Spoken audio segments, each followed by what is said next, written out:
여긴 국민 라디오.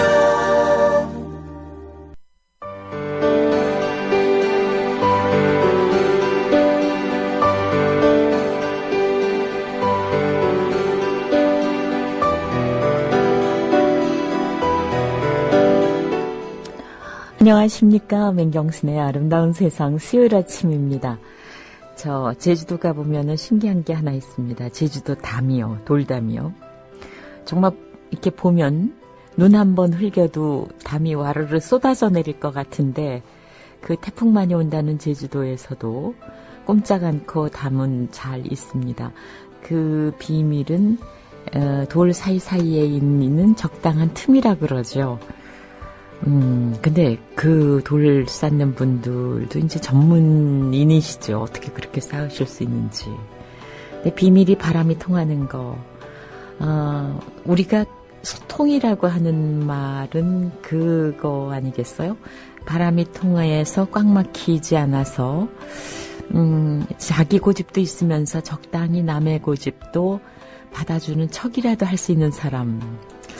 그것이 소통인데 우리 안에 소통이 얼마나 준비되어 있는지 가끔가다 쟤하고 정말 다시 안 만날 거야. 이것도 역시 꽉 막힌 시멘트 벽돌담이 아닌지 그런 생각을 해봤는데요. 자, 오늘도 우리 안에 꽉 막힌 담에 조금씩 구멍 뚫는 작업을 하면서 아침을 시작하기 바랍니다.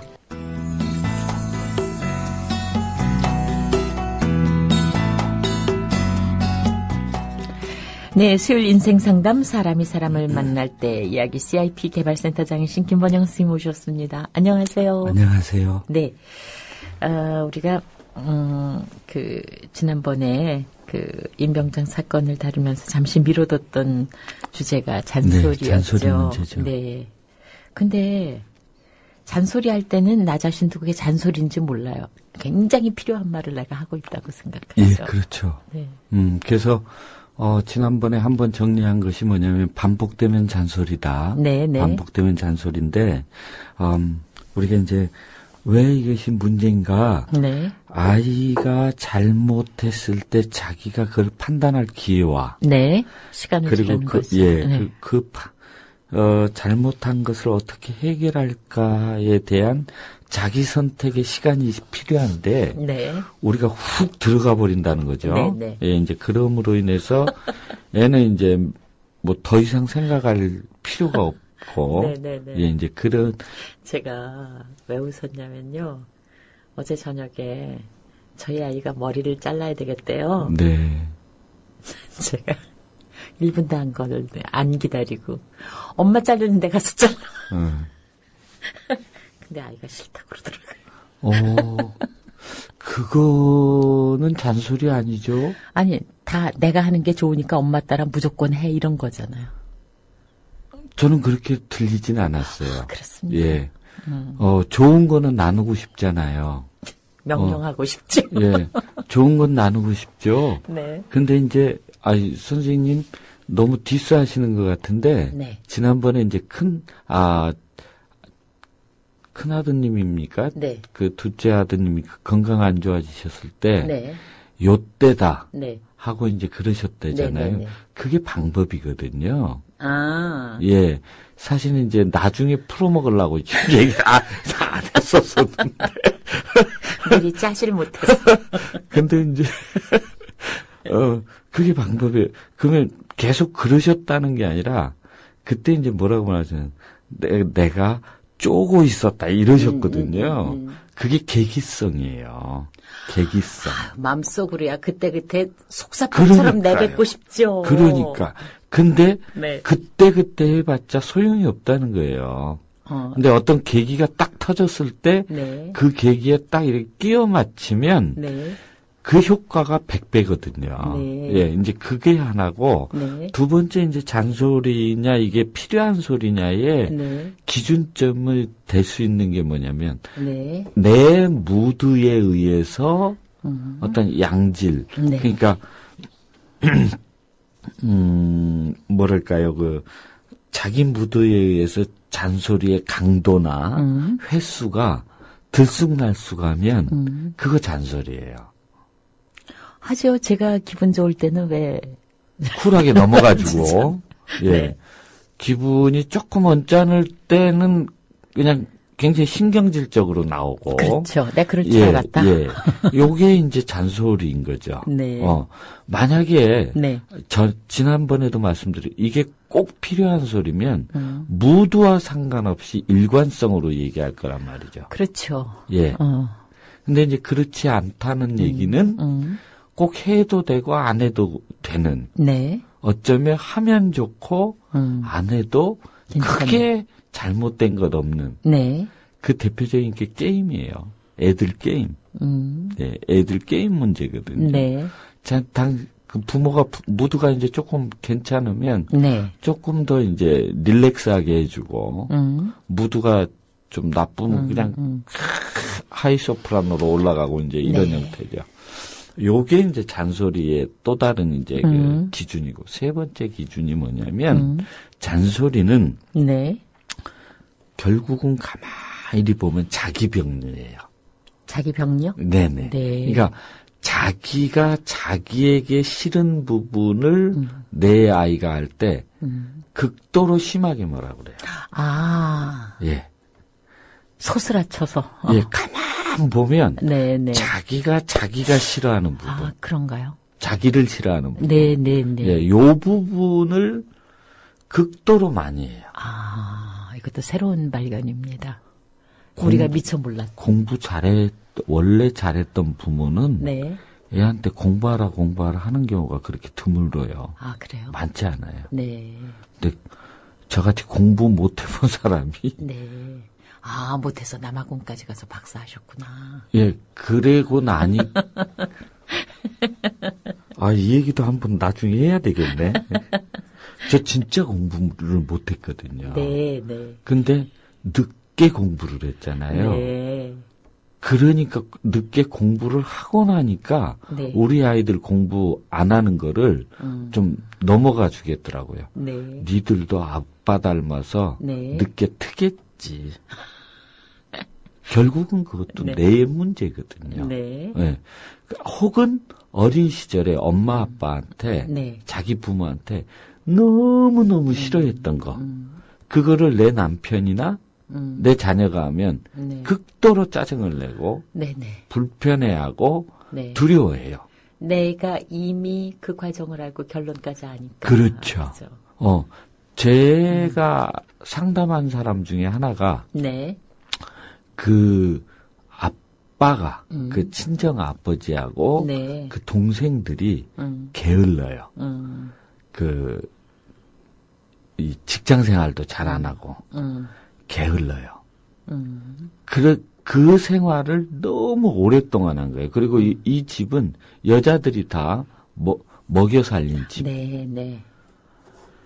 결혼을 했는데 아이나 남편이 조금만 게으르게 보이면 그걸 못 견뎌요. 네. 예. 근데 가만 보면 자기 병리거든요. 네. 이제 요런 이제 세 가지가 있습니다. 네. 그러면 네. 계속 제가 말씀드려도 될까요? 어떡할까요? 노래 나갈까요? 선생님 이야기 펼치시기는 저는 어떤 그 예를 하나 드릴 테니까 네. 노래를 하면 제가 조금 쉬죠. 네, 그러죠, 네. 그 사이에 글을 올리신 거 조금 소개해 드릴게요. 우선, 김보정 선생님 환영하신 분들, 인심 좋은 안성댁님, 행복한 둥이맘님, 낭만고양이님, JJ킴님, 문강님, 이렇게. 예, 복을 2배 받으시기 바랍니다. 그리고 진우 아빠님도 질문 하나 했는데 나중에 한번 답을 해주세요. 제가 매일 초3 아들에게 하는 잔소리가 글씨 좀 성의껏 써라. 이건데 어떻게 해야 잘 알아들을 수 있을까? 매일 하니까 잔소리라는 선생님 말씀이 와닿습니다 하셨는데요. 사실은 저는 이 부분은 어차피 애들 워드를 찍거나 그럴 거니까라고 생각이 됐는데 그 뒤에 탱탱인디고님이 올리신 글이 더 정말 심각하게 느껴집니다. 네. 핸드폰을 하루 종일 잡고 사는데 핸드폰만 잡고 있으면 애가 괴물로 변해요. 어떻게 하면 좋을까요? 괴물로 변하는지 안 변하는지 제가 잘 모르겠고요. 네. 일단 봐야 우리 눈에 괴물로 보이는 거니까 그렇다고 그 심각성을 제가 네. 생각 안 하는 게 아니고 네네. 아무튼 우리 눈에는 괴물로 보인 거고 초3 아이의 그 글씨 쓰기나 네. 핸드폰에 대해서 이제 일단 제가 이런 걸 물어요. 네. 왜 이게 문제일까? 네. 왜 이게 문제일까? 네. 무엇을 위해 뭐 글을 잘 써야 될까? 네. 혹은 무엇을 위해 핸드폰 문제를 다뤄야 될까? 네. 혹은 누구를 위한 것일까? 네. 이 부분은 우리가 묻지를 않아요. 네. 예. 그래서 이제 그런 부분들을 직접 당신들이 좀 물어봐야 될 것 같고요. 네. 특히 이제 이 글씨 갖고는 이런 얘기도 있죠. 천재는 악필이라고. 네. 아마 악필인가, 천재인가 보죠. 자제분이. 요즘 세상에 거의 다 찍잖아요. 예. 그러니까 심각하진 않은데 그래도 부모 마음에 그것도 좀 잘 해줬으면 하는 마음이신 거. 우리나라는 너무나 또 재미난 게 요번 해부터 네. 아이들한테 계산기 네. 시험 때 쓸 수 있도록 준다더라고요. 초등학생도. 네. 예. 그거 저기 유럽이나 일본에 10년 전에 네, 그러고 네, 있었거든요. 네. 이제 그런 걸 좀 팁으로 갔으면 좋겠고 네. 아까 제가 이제 예를 들어 드린다는 게 이겁니다. 네. 지금 질문 많이 올라왔기 때문에 선생님 얘기도 스피디하게 하셔야 돼요. 이거부터 해요? 그러죠, 뭐. 네. 나중에 해도 되잖아요, 이건. 네. 리버 피닉스님. 저희 아이도 대충 넘어가려고 하고 자세도 삐뚤어지는 등 생활 습관을 바로 잡아야 하는 경우가 있는데 어떻게 할까요? 좋게 얘기해서는 안 들어서 몇 번씩 소리를 버럭 질러야 듣습니다. 자, 요 상담 올리신 분 계시고요. 솜다리님. 저는 누가 저한테 하거나 다른 사람한테 하거나 하는 잔소리를 못 견딥니다. 나이 먹으면서 참을성도 없어지고 얼마 전에 제게 잔소리한 친구와 싸웠습니다. 요런 글. 왕싸가지님. 8년차 살고 있는 우리 서방은 마누라 바보인지 사랑인지 집착인지 아직까지도 마누라 보면 설렌다고 하면서 2박 3일 출장 가면 1박 2일만 하고 후다닥 집으로 옵니다. 상담인가 자랑인가? 요분 상담 받아야 되겠네, 이게. 네, 그런 글 올라왔습니다. 서영석 날다님, 네, 공감 100배입니다. 저의 싫은 점에 과도한 잔소리가 바로 아이에게 투사되더라고요. 제 자신부터 알고 아이도 바라보는 현명함이 있어야 할 텐데 이런 얘기 올려주셨고요. 노년동 신사님, 이 글도 우리가 생각해 봄직합니다. 초울트라 부지런한 아버지와 서울대 다닌 큰형, 홍대 미대 다닌 둘째형. 이 밑에서 게으르고 성적 안 나오면 잔소리 무지 들었습니다. 저는 잔소리에 잔자만 들어도 경기가 일어납니다. 그런 글 올라왔고요. 오아이님, 6살 딸아이 요즘 사사건건 부딪혀서 혼낼 일이 많은데 그때뿐이고 말을 어른처럼 잘하는 아이에게 나도 모르게 심하게 할 때가 있습니다. 10개월 동생도 함께 있어서 육아 스트레스가 너무 심합니다. 엄마한테 육아 스트레스가 심하다는 얘기시죠. 또 세라맘님, 중3 우리 딸아이한테 참고 참다가 방 청소 안 한다고 심하게 한번 야단쳤더니 한 달 반 동안 침묵 시위 보복을 받은 후로는 말 꺼내기가 참 어렵습니다. 잔소리와 훈육의 경계를 어떻게 해야 할까요? 이런 글입니다. 아이고 힘들어 정말. 그 시절로 다시 가려면 정말 거부해야 되겠어요. 가끔가다 젊은 시절에 내가 참 돌아가면 참 좋겠다 이런 생각했는데 아이고 안 되겠습니다. 안 돌아갈래요. 자, 이런 분들에게 어떻게 도움 말씀 주시겠어요? 예, 이제 아주 큰 틀로 보면 아까 선생님 말씀하신 거 아주 팁인데 그게 바로 계기성을 활용한다는 거고요. 네. 계기성을 활용한. 예를 들어서 이제 아까 아이가 대충 하고 자세도 삐딱하고 네네. 어떤 자세가 삐딱한지 어떤 대충인지는 다 내 기준이거든요. 부모 기준. 그럼 부모 기준이 나의 기준이 아니라 우리가 살아왔던 7, 80년대 기준이거든요. 네. 예. 꼭 저도 기억해요. 네. 공부할 때는 바른 자세로 그러면 이제 우리가 또 이제 들어오는 게 뭐냐, 훅 들어오는 게. 그러다가는 이제 뼈가 잘못되고, 뭐, 뒤틀어지고. 네, 그렇죠. 네. 우리 어른들 다 그렇게 컸어요. 그러니까 지금 50대들 보면 다 뭐, 허리가, 한 우리나라 7, 80%가 다 이제 그런 문제라고 하니까. 이제 그런데도 이제 우리는 계속 그게 옳다고 가고 있다. 이제 이거 하나고, 아까 이제 누가 잔소리를 되려 하는 게 이제 못 견디게 힘들어한다. 그건 잔소리로 보는 게 아니고 자존감, 자기 자존감과의 문제죠. 예. 자기 자존감, 가만 생각해 보세요.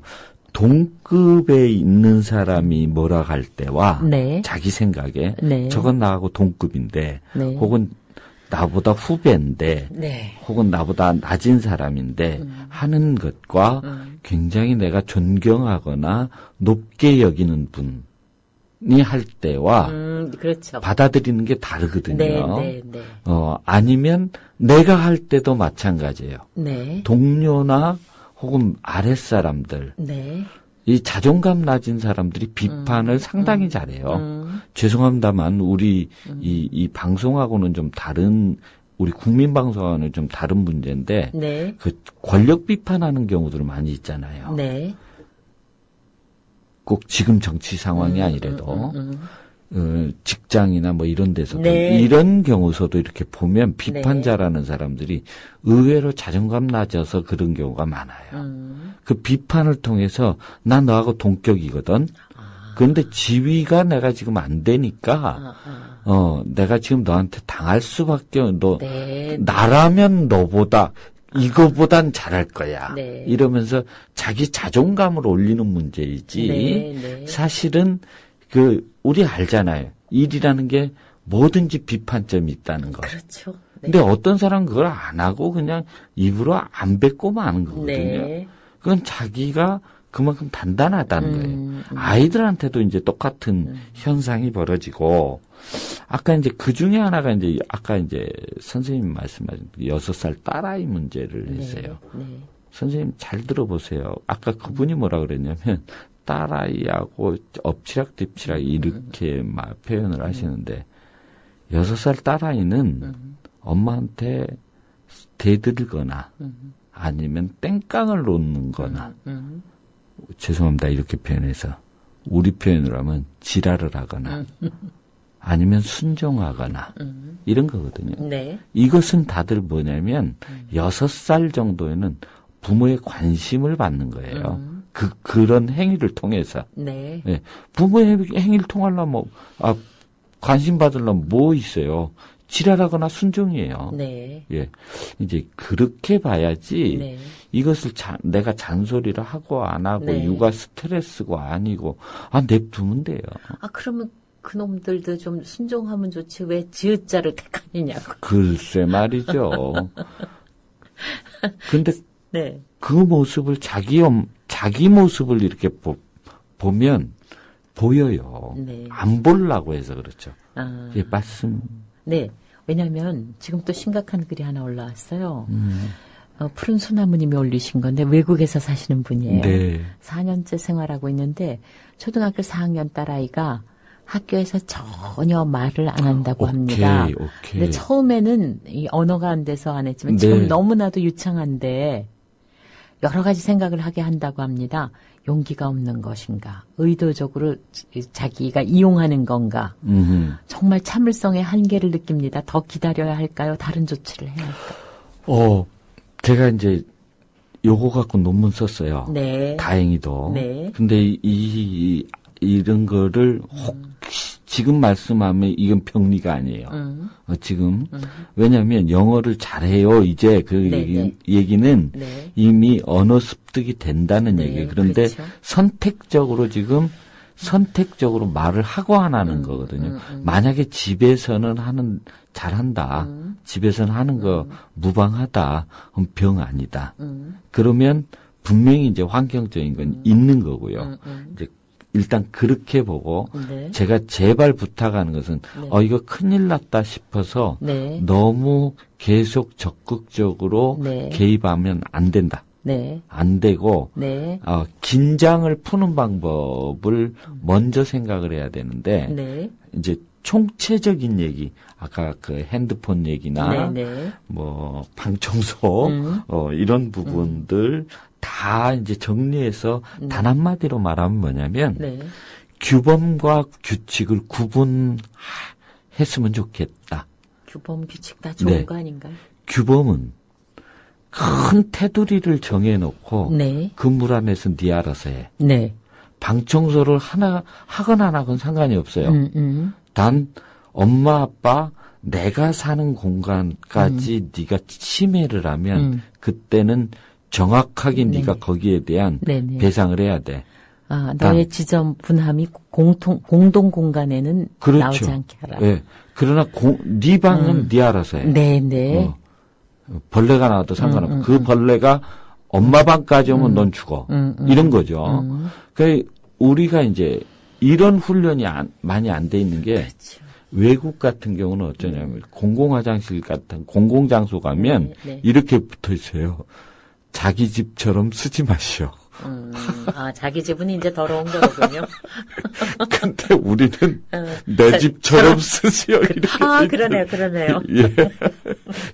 이런 차이가 있어요. 네. 그러니까 그렇군요. 조금은 이제 그런 넓은 규범적인 규칙은 자꾸 행동마다 우리가 반응하는 거거든요. 반응하는 거. 근데 이 푸른 소나무님은 지금 굉장히 시급한 문제로 생각하시는데 학교에서 말을 안 한다. 그럼 나는 집에서 엄마니까 모르는 척 해도 되는 거? 아니죠. 일단 학교는 그냥 두셨으면 좋겠어요. 놔두셨으면 좋겠고 그 외 것은 굉장히 긴장이 풀어질 수 있는 것. 예. 너 왜 그랬니가 아니라 제 경우에 내담자 경우 어쩌냐. 애가 6개월 동안 여기가 이 콤파스로 막 찍힌 거예요. 초등학생 4학년 아이인데 여자아이인데. 콤파스로 찍히다니 그게 콤파스요. 콤파스. 네네. 제 발음이 나빠서 죄송합니다. 네. 콤파스로 이렇게 찍힌 거예요. 네. 엄마가 그걸 모른 거예요. 네. 그다 이제 엄마가 이제 직장맘인데 어느 날 이제 여름에 목욕을 시키는데 그걸 본 거예요.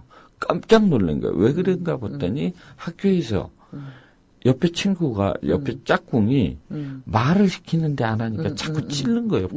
하다가 컴파스로 찌른 거예요. 네. 이래도? 이러면서. 이래도. 그것을 그나마 학교는 어떻게 할 수 없잖아요. 그러니까 집에서라도 긴장이 풀렸어. 엄마 이거 봐. 이랬을 텐데 집에서까지 계속 쪼이잖아요. 그러니까 일단 제가 좀 팁으로 드리는 건 규범과 규칙. 일단 긴장을 풀게 하는 게 1차적이다. 이렇게 말씀드리고 싶습니다. 그 긴장을 어떻게 긴장 풀어라 할 수도 없고. 어떡하죠? 나중에 또 다음 주에 또 제가 팁 하나를. 로니, 그러니까 푸른 소나무님 다음 주에 꼭 이 시간 들어주세요. 다음 주에도 또 이 이야기 구체적으로 얘기를 하실 것 같아요. 지금 일부 시간이 거의 끝날 때가 돼서요. 더 이상, 더 연장해서 말씀을 못 드려서요. 노년동 신사님께서 그 직장 정치 권력 상황 100% 공감하신다고 직장 생활을 하셨으니까. 로니님, 김번영 선생님 말씀 잘 듣고 있는데 저는 딱히 문제가 없는 것 같으네요. 잔소리 잘하지도 않고 듣는 편도 아니고 기분 좋습니다. 이거는 자랑하시는 거니까 500원 내셔야 될 것 같습니다. 묶어놓고 상담받아야 될 것 같아요. 네, 지나놓고 보면은 참 별게 아닐 수도 있는데 소녀님. 초등학교 5학년 아들이 교과서 가지고 왔는데 모든 교과서가 다 깨끗합니다. 학기 말인 지금 보니까 수학만 그랬던 게 아니고 모든 좀 그래서 무슨 고민이 있냐고 물어봐 보니까 또 그렇지도 않다 그러고 이게 참. 또 박소님 올 중학교 1학년 딸은 학원을 절대 안 다니려고 합니다. 남들은 과외까지 하는데 워낙 독립심이 강해서요. 혼자서 살 수 없다고 얘기를 했는데도 안 바뀌네요. 누구에게 도움을 받는 것을 엄청 싫어합니다. 서머타임 제 수업 받는 중에 절대 말 안 하는 아이도 있습니다. 병리로는 보이지 않는데, 네, 참 여러 가지 현상, 어른들을 걱정하게 하는 현상이 많아서 오늘 굉장히 상담글 많이 올려주셨는데 이것도 다음 주로 미루도록 하겠습니다. 지금까지 김번영 선생님 말씀 들었습니다. 고맙습니다. 감사합니다. 국민라디오 지지하는 4가지 방법 아시나요? 다운로드하기, 별점 주기, 댓글 달기, 구독하기. 국민라디오를 보다 많은 이들에게 전할 수 있는 가장 손쉬운 방법. 다운로드하기, 별점 주기, 댓글 달기, 구독하기. 잊지 마세요. 다운로드하기, 별점 주기, 댓글 달기, 구독하기.